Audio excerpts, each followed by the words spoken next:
자, 학개서 1장의 메시지 흐름을 저희가 살펴봤고요. 학개서 1장 12절 한번 우리가 살펴보도록 하겠습니다. 학개서 1장 12절 제가 읽어드릴게요. 여러분들 눈으로 같이 따라오십시오. 스알디엘의 아들 스룹바벨과 여호사닥의 아들 대제사장 여호수아의 남은 모든 백성이 그들의 하나님 여호와의 목소리와 선지자 학개의 말을 들었으니 이는 그들이 하나님 여호와께서 그를 보내셨음이라.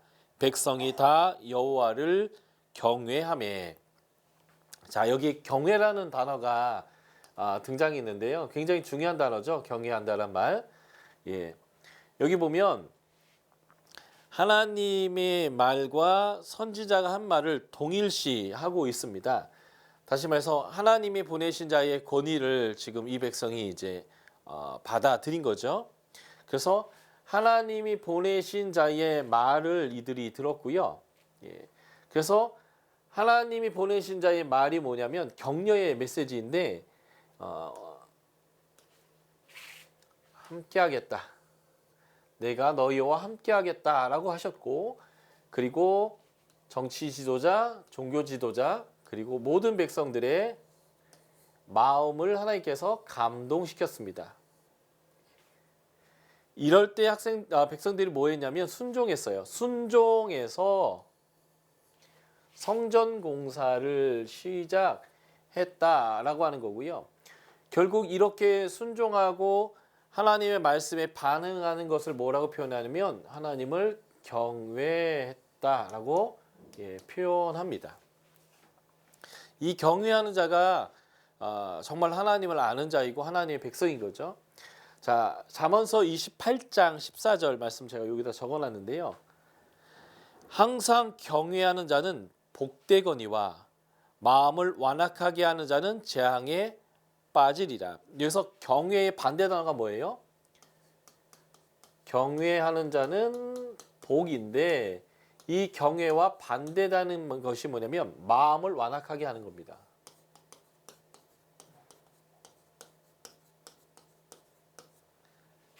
그러면 이 사람에겐 재앙이 있다 건데요. 이 마음이 굉장히 중요한 거예요. 그러니까 우리의 마음이 하나님에게 열려 있고, 그래서 하나님으로부터 오는 소리에 반응할 수 있는 것, 그리고 반대로 하나님이 주신 말씀을 우리의 마음이 딱딱해져서 그 말씀을 튕겨내고 거절하는 것. 그래서 경외는 마음이 보들보들한 거죠. 그래서 여러분들이 에스겔에서 배웠지만 딱딱한 마음을 제하고 살결 같은 보들보들한 마음을 주겠다. 이게 바로 성령이 우리 가운데 임할 때 일어나는 현상이었거든요. 그러니까 하나님을 경외하는 것은요, 우리의 마음이 하나님의 말씀을 받아들일 수 있는 그런 보드라운 마음이 되어지는 거다라는 것입니다. 이 백성이 하나님의 말씀을 받아들일 수 있는 부드러운 마음을 가졌을 때 이것을 하나님을 경외했다라고 표현합니다. 우리가 이 하나님을 경외할 수 있는 자가 되어야 합니다. 제가 경외하면 떠오르는 본문이 또 있어요. 창세기 22장입니다. 100세에 낳은 아들이 이제 10대의 아들이 되었는데 하나님의 이 아들을 바치라 하셨어요. 거기에 아주 중요한 단어가 나옵니다. 일찍이라는 단어가 나와요. 아브라함이 아마 밤에 하나님께서 말씀하셨나 본데 아침 일찍이, 그러니까 즉각적으로 순종하는 거죠. 일찍이 하나님 말씀하신 모리아 산으로 이삭과 출발합니다. 그런데 모리아까지는 3일 길이에요. 3일이 지났는데 아브라함이 돌아오지 않고 그 모리아 산에 도착합니다. 이것은 무슨 말이냐면 지속적인 순종을 했다라고 하는 말을 의미하는 겁니다.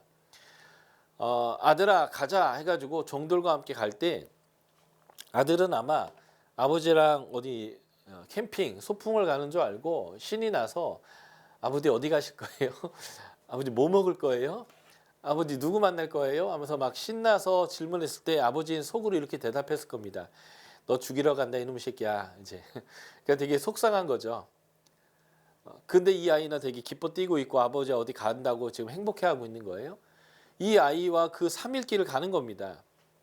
그럴 때 이 3일 길은 여태까지 나에게 잘해줬던 하나님이 이제 와서 나한테 왜 이러시나 서운함이 들어오기 시작하고 또 이제는 신을 갈아탈 때가 됐나 이제 야훼를 버리고 여호와를 버리고 다른 신을 섬겨야 되나 막 이런 온갖 잡생각들로 인하여 막 마음이 혼란했을 수 있는 시간이에요.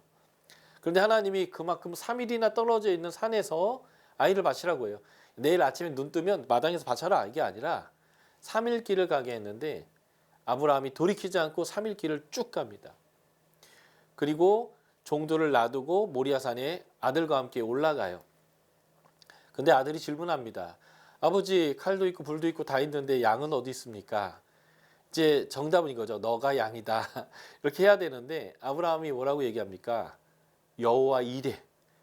여호와께서 준비하실 것이다 라고 말하고 실제 올라가서 이 아이를 잡아 묶고 죽이려고 할 때 하나님이 양이 저기 있다라고 말씀해 주시고 양을 바치도록 하셨습니다.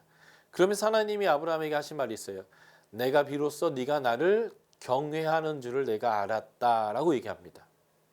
즉각적으로 순종하고 지속적으로 순종하고 그리고 하나님의 명령에 이해는 안 되지만 아이를 직접 죽이려고 할 때 히브리서 11장 믿음의 장에서는 이걸 이렇게 표현했죠.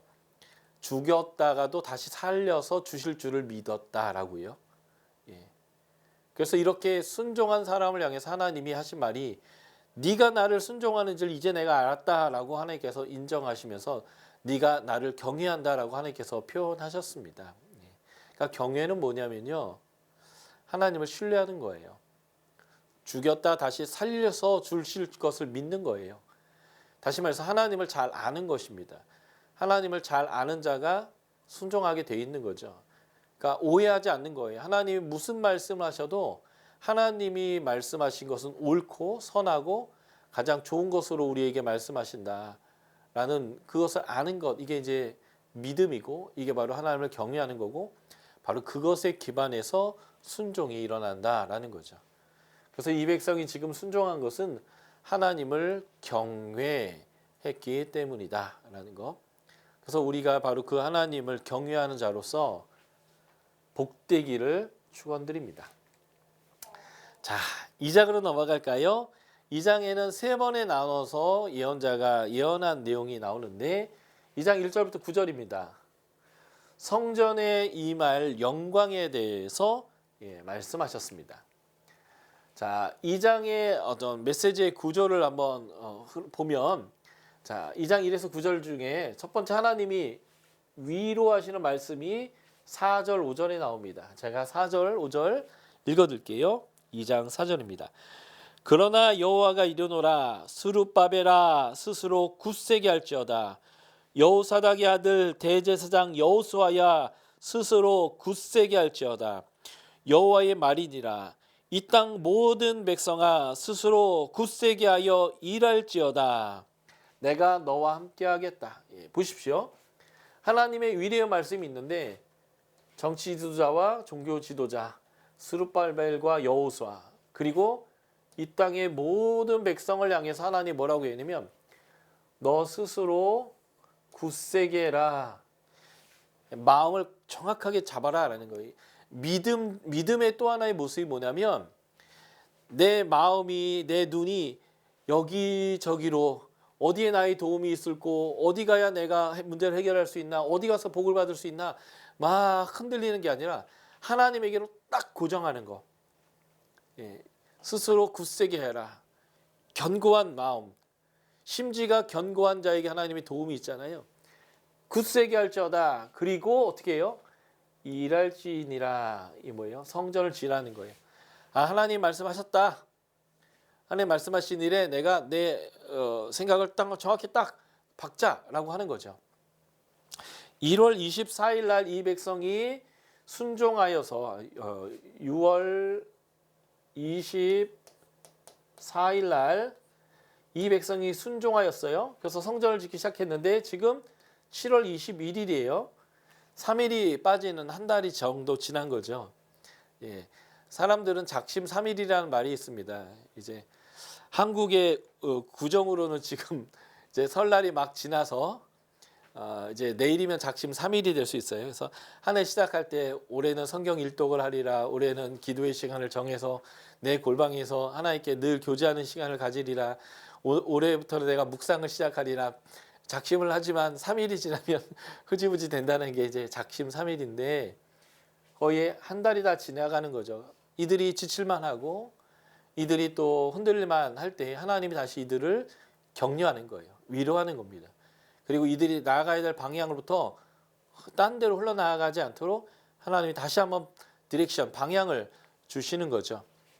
스스로 굳세라, 정치 지도자야 굳세라, 종교 지도자야 굳세라, 모든 백성아 굳세라, 그리고 이래라 라고 하나님께서 말씀하시는 겁니다. 자, 5절에 보면 하나님의 위로가 주어지는 이유가 있어요. 왜 이들에게 이렇게 하나님이 계속적으로 말씀하시는가, 계속적으로 위로하시는가. 5절에 나와 있죠. 너희가 애굽에서 나올 때에 내가 너희와 언약한 말과 나의 영이 계속하여 너희 가운데 머물러 있나니 너희는 두려워하지 마라. 예. 하나님이 계속 이들에게 약속을 지켜주시는 첫 번째 이유는 이들과 출애굽할 때 언약했기 때문에 그렇습니다. 다르게 표현해 볼까요? 출애굽의 언약을 백성은 깨뜨렸습니다. 그래서 이들은 성전을 잃었고 포로로 끌려갔습니다. 그런데 하나님은 지금도 언약을 기억하고 계십니다. 포로에서 끌려간 자들을 기억하셔서 데리고 오셨을 뿐만 아니라 그들에게 다시 성전을 주려고 할 때 하나님은 여전히 언약을 기억합니다.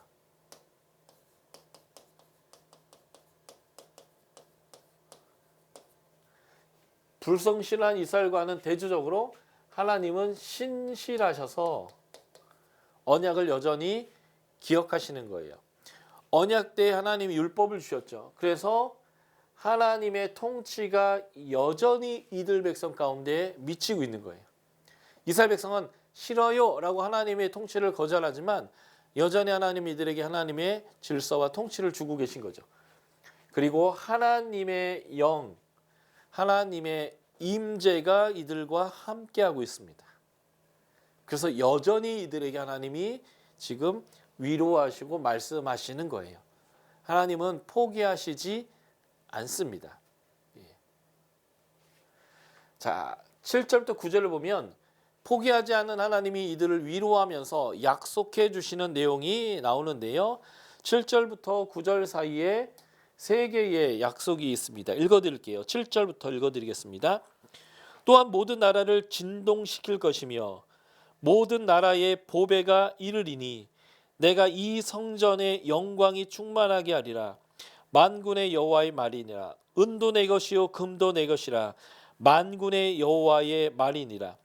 이 성전의 나중 영광이 이전 영광보다 크리라. 만군의 여호와의 말이니라. 내가 이곳에 평강을 주리라. 만군의 여호와의 말이니라. 여기 보면 만군의 여호와라는 말이 한 절에 한 번씩 막 꼬박꼬박 나오죠. 참 믿기 어려운 말일 거예요.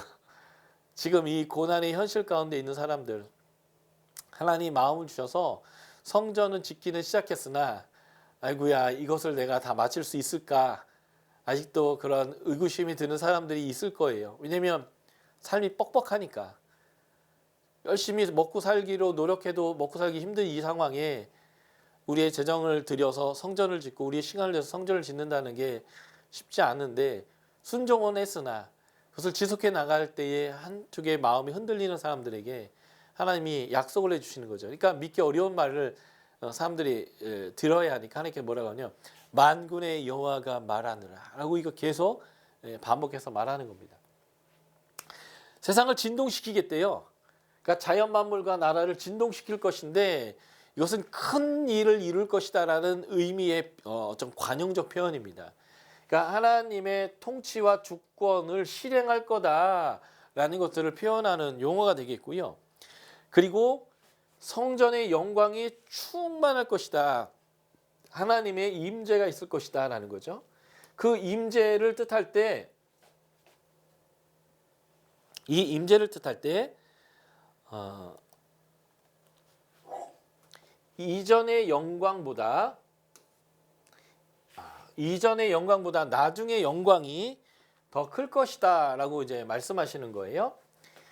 솔로몬의 성전의 영광보다 나중에 이 성전을 지어진 이후에 있을 예수 그리스도가 성전으로 계시는 이 영광이 더 클 거라는 거예요.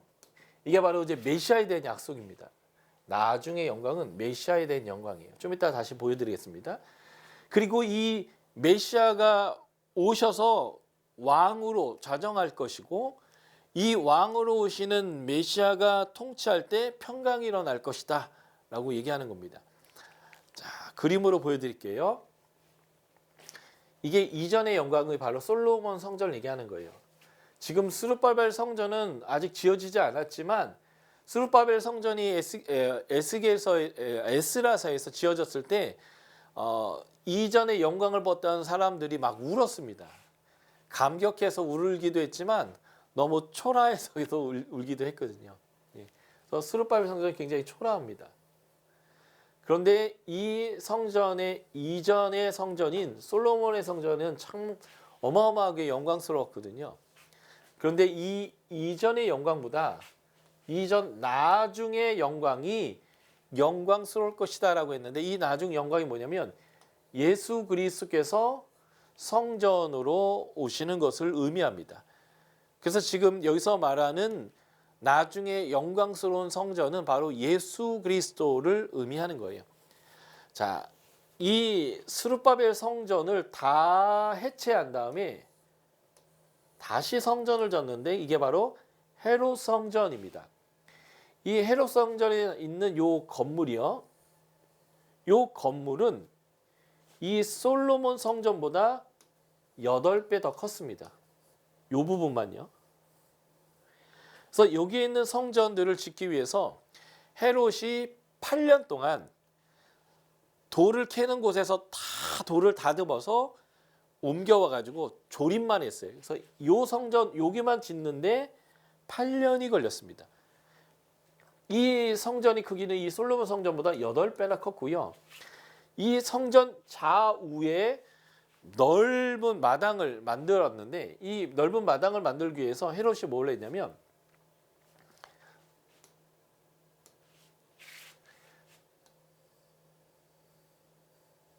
예루살렘에 있는 산이 이렇게 돼 있는데, 여기에다 이렇게 평평한 성전을 만들기 위해서 여기를 다 메운 거예요. 그래서 그 위에 성전을 딱 얹힌 건데, 이 성전의 요 크기가 축구장 8개 이상을 올려놓은 크기예요. 굉장히 넓은 거죠. 그리고 여기 중간에 이렇게 막힌 담이 있는데, 요 부분이 이방인의 뜰입니다. 원래 성전이 있었던 산보다 더 넓혀서 넓힌 공간들, 이게 이제 이방인의 뜰이 되겠고요. 그래서 어마어마하게 큰 성전을 지어놨는데, 예수님이 마태복음 24장, 마가복음 13장, 누가복음 21장에서 이 성전의 돌 위에 돌 하나도 얹어지지 않고 모두 부서질 것이다 라고 예수님께서 예언하셨습니다. 이 성전은 더 이상 성전의 역할을 할 수 없기 때문에 그래요. 그 대신 새로운 성전이 임했는데, 그게 바로 예수 그리스도가 성전으로 오신 것입니다. 자, 마가복음에 보면 예수님이 예루살렘 입성해서 성전에 딱 들어갔다가 그냥 바로 퇴근하십니다. 예수님이 어디서 성전에 왔다 갔다 했냐면, 예수님이 죽었다 살렸던 나사로의 집에서, 그 집에 이제 두 누이가 있었죠. 마리아와 마르다. 그 마리아와 마르다의 집에서 성전까지는 한 3.5km 정도밖에 안 되거든요. 그래서 감람산 딱 넘어가면 그쪽 마을이 있어요. 그래서 왔다 갔다 하셨는데, 예수님이 성전에 입성하셨다가 성전을 보시고 바로 퇴근합니다. 그리고 이제 마리아 마르다의 집에서 잤다가 다음날 아침에 다시 성전으로 출근하는데, 마리아와 마르다의 집에서 성전으로 가는 중간에 벳바게라고 하는 마을이 있어요. 벳바게. 베트가 히브리어로는 집이란 뜻이에요. 베들레헴, 벳세메스 이게 다 이제 집이 들어가 있는 거거든요. 벳세메스, 베들레헴은 떡집 뭐 이런 뜻인데 벳바게 하면 바게의 집입니다. 바게가 뭐냐면 무화과가 이제 처음 열매를 맺게 되는데 그 처음 익은 열매를 바게라고 불러요. 근데 이 바게는 다 따줘야 됩니다. 그래야 그 다음 열매에 좋은 열매가 맺어요. 그래서 그 바게, 다시 말해서 무화과 나무가 많은 동네여서 벳바게, 무화과의 집 이런 뜻이죠. 바게의 집인데 그게 벳바게인데 예수님이 예루살렘에서 잡혀 죽으실 때가 유월절 때죠. 유월절 때는 아직 무화과 나무에 열매가 맺히지 않는 때입니다. 유월절 기간쯤에 비가 많이 내려요. 그 비가 많이 내리면 한 오순절쯤 지나면 잎사귀가 굉장히 많이 나오게 됩니다. 잎사귀가 많이 나왔을 때에 이 바게가 열리기 시작해요. 그러면 그것을 다 따줘야 되는데 가난한 사람들이 그것을 따먹는 것을 주인들이 되게 좋아합니다. 왜냐하면 인력을 들이지 않고 이걸 다 딸 수 있으니까요. 그래서 가난한 사람들에게는 이 바게가 굉장히 중요한 식량의 역할을 하는데 유월절 때이기 때문에 마가복음에 이렇게 나와요. 무화과 때가 아니다. 한참 더 지나야 바게가 열리는 건데 예수님이 딱 보니까 아직 무화과에 이파리가 많으면 안 되는 때인데 어느 나무가 이파리가 되게 많다는 거예요. 신기한 거죠. 그래서 예수님이 이파리가 많으니까 혹시나 바게가 있을지 모르겠다 해서 가서 무엇이 있는가 보셨는데 혹시나가 역시나였죠. 이파리는 무성하나 따줘야 되는, 그러나 가난한 사람에게 먹을 것이 되는 이 바게가 없었습니다. 그래서 예수님이 저주를 해요. 그래서 이 나무가 뿌리채 말라버립니다. 예수님이 일단 저주를 하시고 성전에 갔는데 그 성전을 저주하십니다. 그게 이제 마가복음 13장에 나오는 내용이에요. 그러니까 예수님이 무화과를 저주하고 성전을 저주하고 다시 퇴근을 하시는데 제자들이 그 아침에 저주했던 나무가 뿌리채 마른 상태를 보았습니다. 이게 뭘 의미하냐면요. 이 성전이 아까도 얘기했지만 이 스룹바벨 성전하고도 비교 안 될 뿐만 아니라 이 설르만 성전보다도 어마어마하게 더 크고 더 화려하고 멋진 성전이었어요. 겉만 무성하게 이파리가 많은 무화과와 같은 거죠. 그러나 이파리만 많지 바게가 없었던 무화과가 저주된 것처럼 성전이 예수님에 의해서 저주되는 거예요.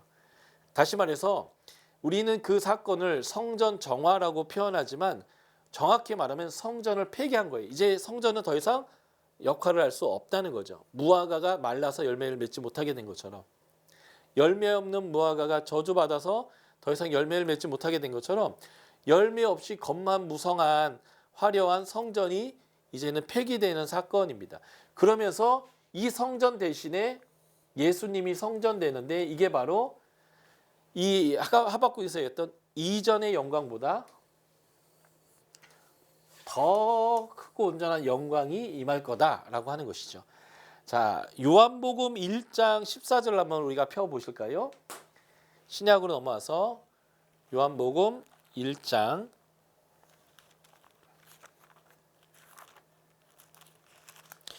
요한복음 1장 2장은 예수님이 이 땅에 성전으로 오셨다라는 것들을 보여주는 내용입니다.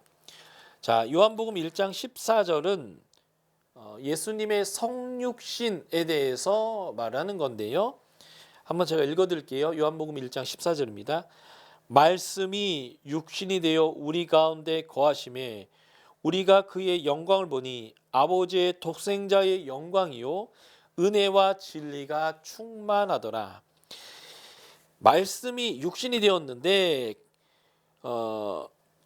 말씀이 육신이 돼서 우리 가운데 거하셨다 이렇게 되어 있습니다. 여기서 거하신다라고 하는 단어는요. 헬라어로 스케노예요. 거한다. 스케노라는 헬라어의 직역적 의미는 텐트를 친답니다.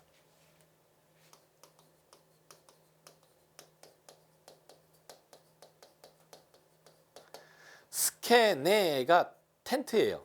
장막. 거기에 동사형이 스케너인데 텐트를 친다는데 이게 무엇과 연관되냐면요. 출애굽기 40장 천막 텐트에다가 하나님의 영광이 임해서 거룩한 성막이 됐습니다. 그냥 천막인데 그 천막에 하나님의 영광이 임하면 타버나클 성막이 되는 거예요. 그것처럼 예수님의 육신이 바로 이 천막입니다. 여기에 독생자의 영광이 임하는데 그 영광에는 은혜와 진리가 충만한 영광이었습니다. 다시 말해서 예수님이 새로 오신 성막이라는 거예요. 출애굽기에 하나님의 임재가 있었던 성막처럼 지금 바벨론 포로 갔다 다시 돌아오는 게 재출애굽인데 바로 예수님이 바로 그들에게 성막으로 오셨다라는 것이 이 요한복음 1장 14절의 핵심 메시지인 거예요. 그러니까 예수님이 우리의 성전으로 오신 거죠. 성전의 역할이 뭐라고 말씀드렸어요? 성전의 역할은 우리의 죄가 용서되는 곳입니다.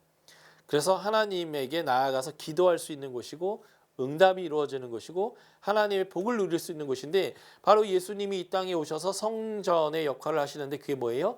십자가의 죽으심으로 우리의 죄를 사하시며 우리를 깨끗하게 하셔서 하나님에게로 나아갈 수 있게 하고 하나님의 복을 누리게 하는 것, 이게 바로 예수님의 역할이죠. 그러니까 예수님이 성전으로 오셨다라는 것입니다.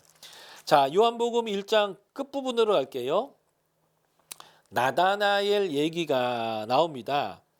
1장 43절에 보면 이제 빌립이 예수님을 만나게 되고요.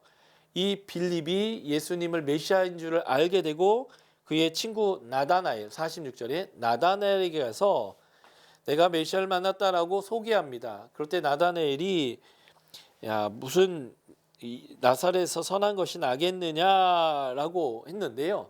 그 나다나엘에게 예수님이 오셨어요. 그리고 그의 속을 간파하셨습니다.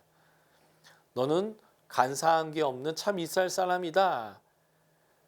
그가 간사한 게 없는 참 이스라엘 사람인 증거가 뭐냐면 포도나무와 무화과 나무 아래에 그가 무화과 나무 아래에 있었기 때문에 그래요.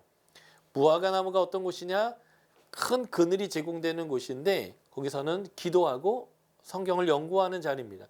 그러니까 너는 기도하는 사람이고 말씀의 사람이다라고 해서 그의 속을 정확하게 알아봤죠. 그때 49절에 보면 나다나엘이 신앙 고백해요. 당신은 하나님의 아들이요 이스라엘의 임금님입니다라고 고백하는데 예수님이 50절 51절에서 아주 재미있는 얘기를 해주십니다. 50절 51절 읽어드릴게요. 예수께서 대답하여 이르시되 내가 너를 무화과 나무 아래에서 보았다므로 믿느냐? 이거보다 더 큰 일을 보겠다.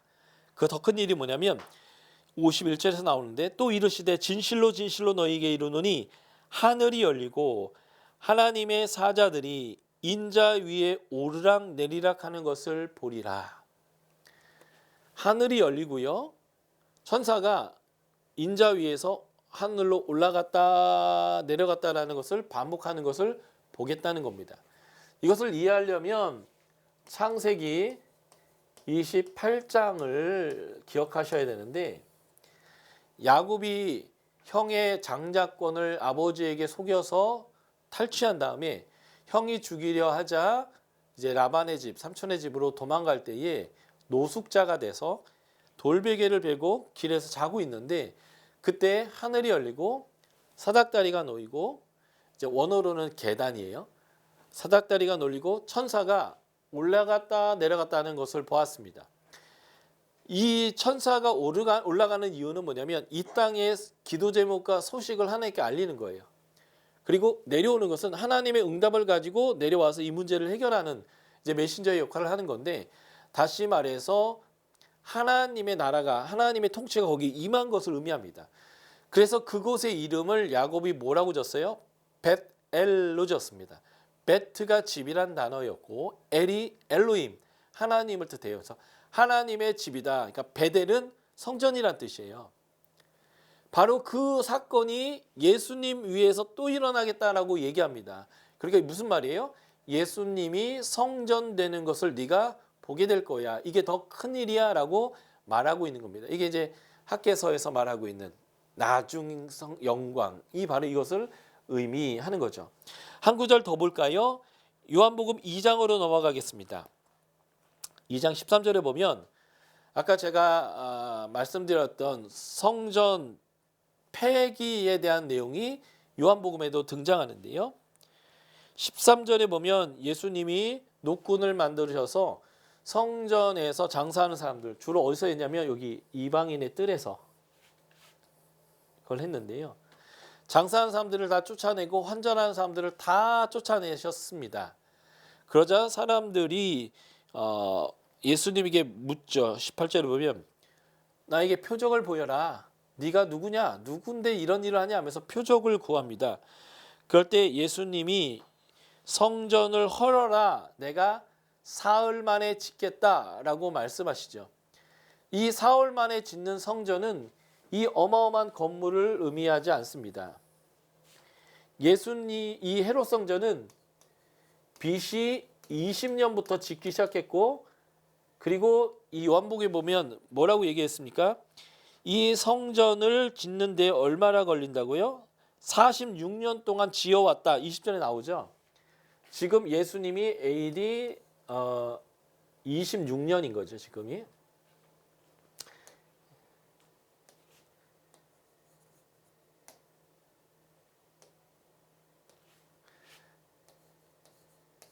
예수님이 지금 성전에서 폐기를 명하실 때가 26년인 거예요. 그러니까 46년 동안 지어왔는데 네가 어떻게 사흘 만에 짓냐라고 얘기하는 거죠.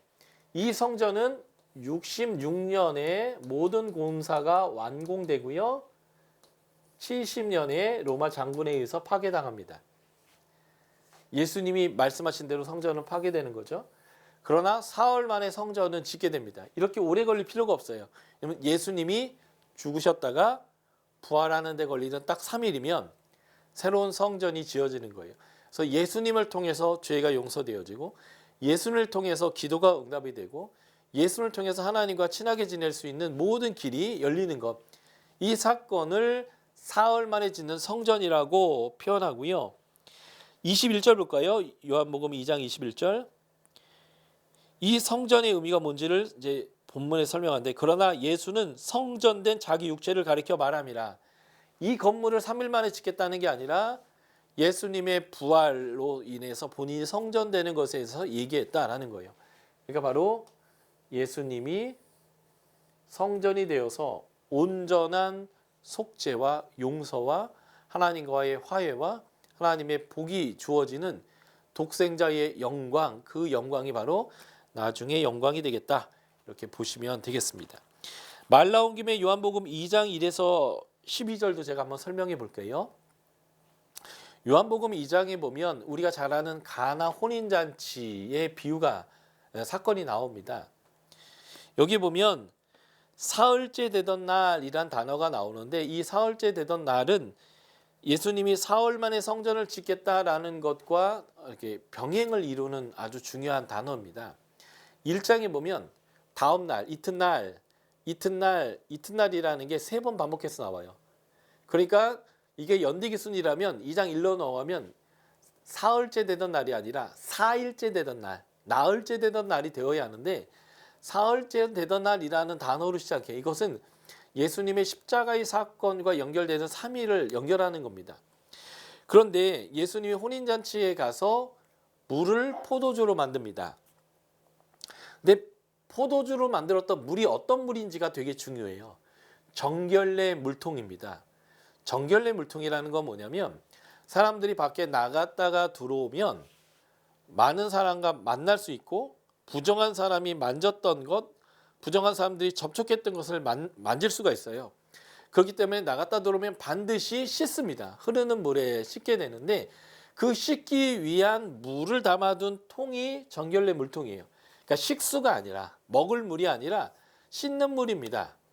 그 식수를 포도주로 만든 게 아니라 부정한 사람이 정결해지기 위해서 씻는 물, 부정을 해결하는 물을 포도주로 만들었다라는 거예요.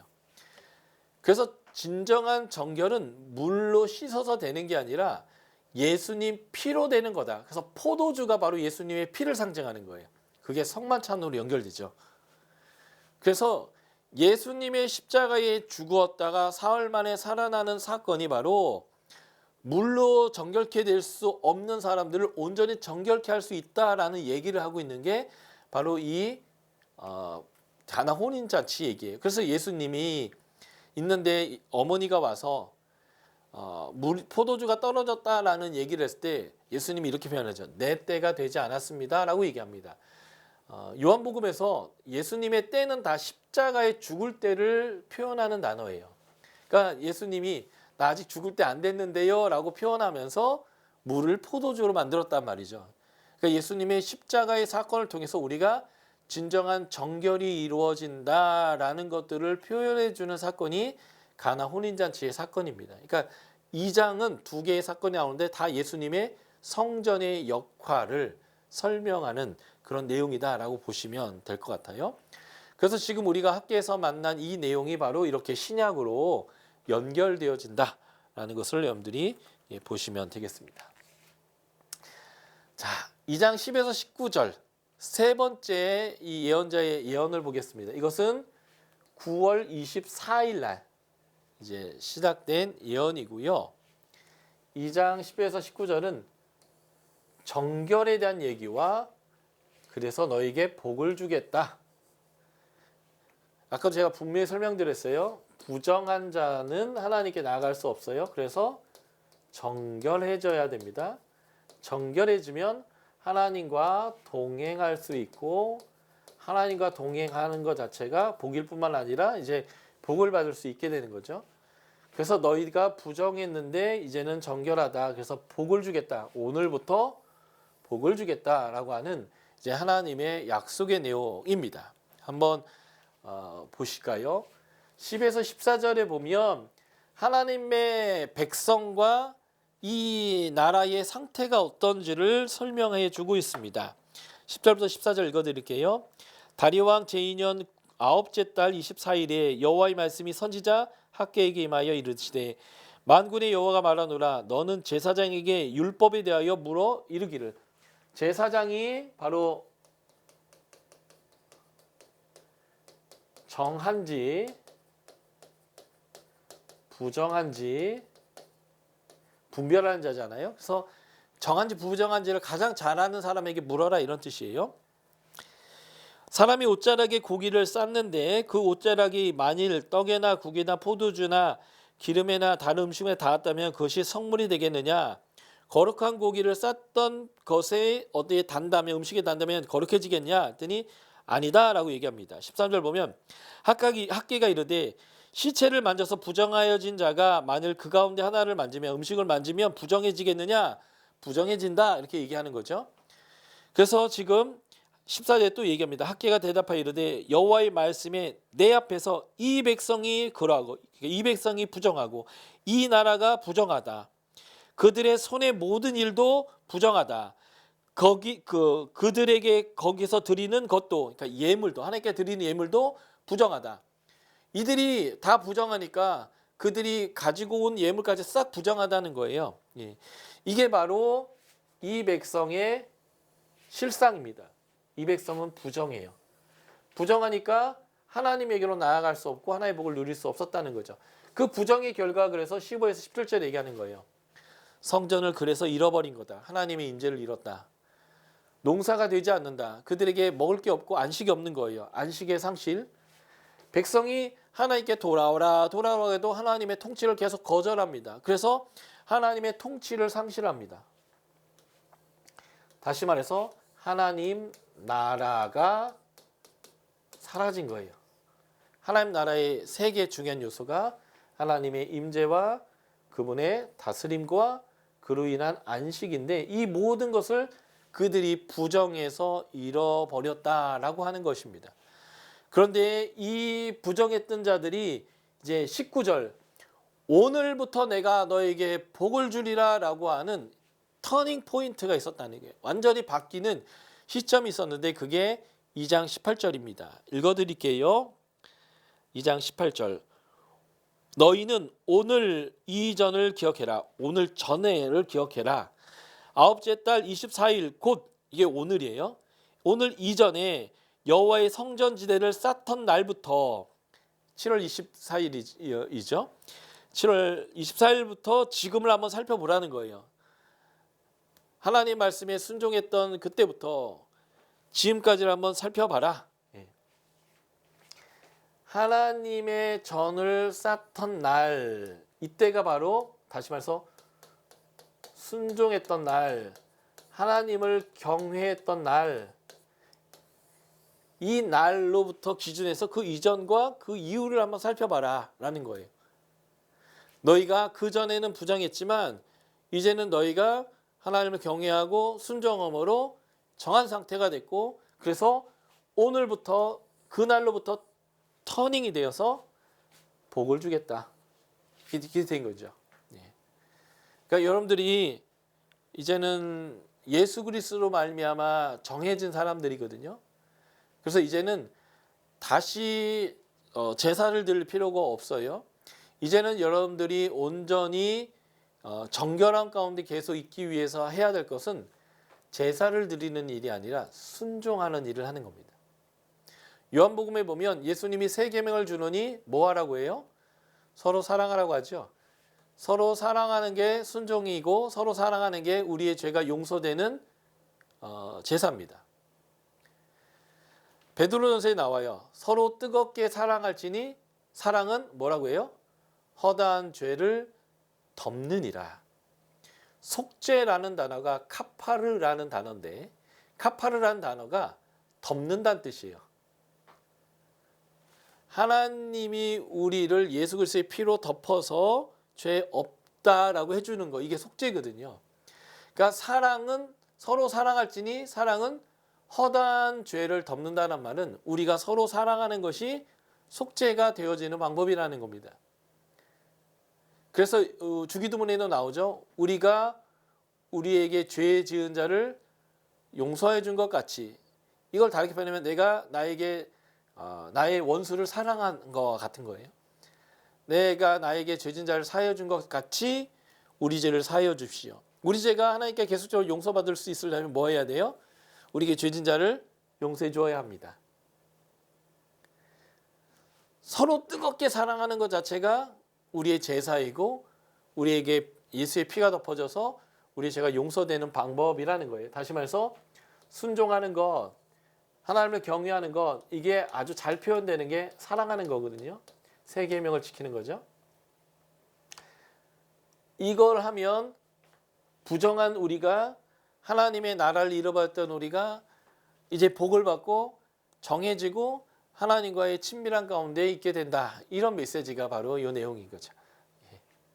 재밌죠? 그래서 학계는 부정했던 너희가 성전을 짓도록 하는 하나님의 말씀에 반응하여 순종하고 경외함으로 인하여 너희가 화해해서 복으로 돌아서게 됐다라고 말하는 터닝 포인트에 대해서 지금 말해주고 있습니다.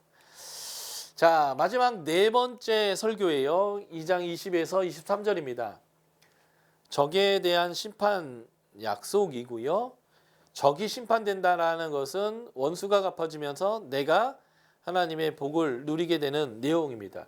세 번째 설교와 같은 날 이루어진 메시지가 되겠습니다. 자, 보실까요?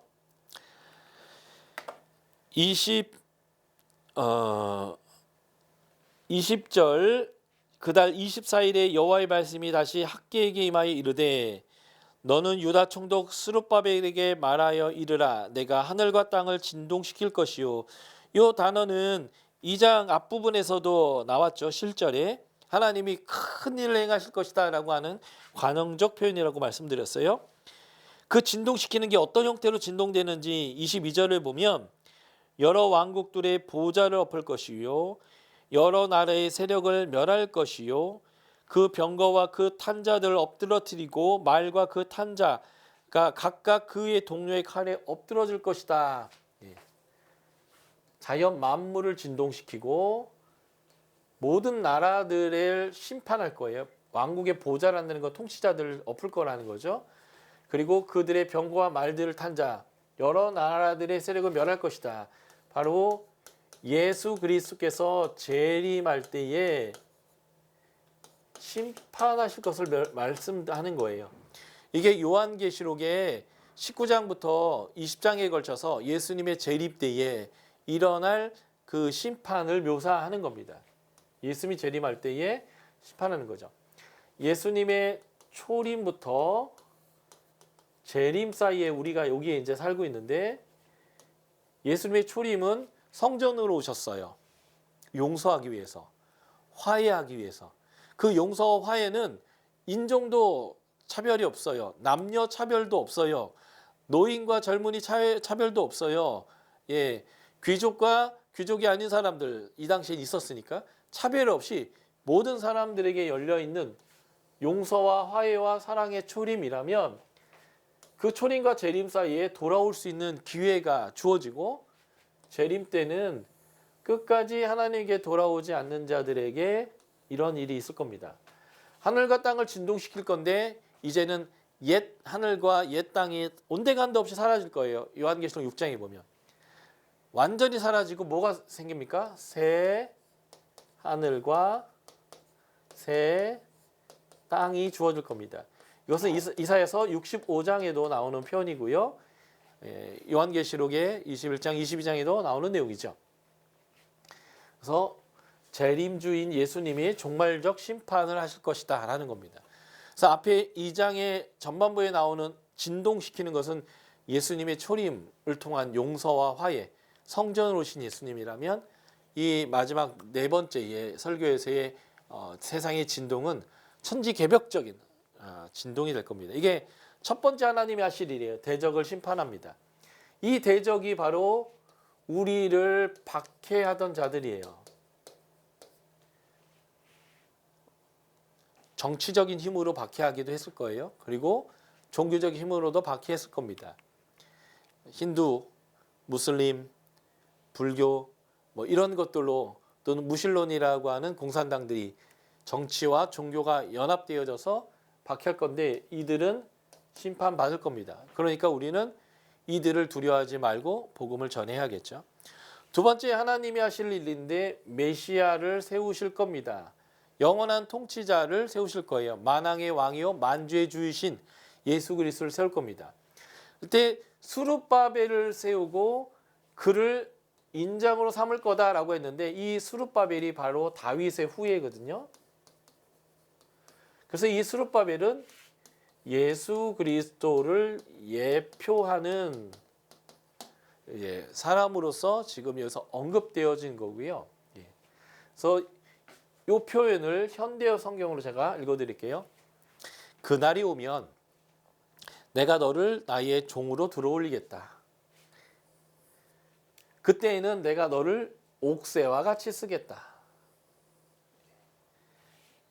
하나님을 대리하는 하나님이 종이 되겠다는 거예요. 요한계시록 4장 5장은 일곱인, 일곱 나팔, 일곱 대접이 오기 전에 하나님의 보좌를 이제 보여주는 그 장면인데, 여기 보면 삼위일체 하나님이 다 나오세요. 그런데 4장에서 5장으로 넘어가면서 4장은 보좌에 계신 하나님의 중심으로 이야기가 되다가 5장으로는 예수님에게로 이야기가 넘어가요. 하나님의 이 통치에 세밀한 계획이 써 있는 두루마리가 있는데, 거기에 봉인이 있는데 7개가 봉인됐어요. 그러니까 완전히 봉인됐어요. 그래서 하늘과 땅에 있는 그 누구도 이 봉인을 뗄 수가 없어서 예언자가 슬피 우는데, 천사가 얘기합니다. 울지 마라. 이 인을 떼실 자가 있다. 다시 말해서 하나님의 주권을 시행할 자가 있다. 그가 누구인가? 바로 예수 그리스도다.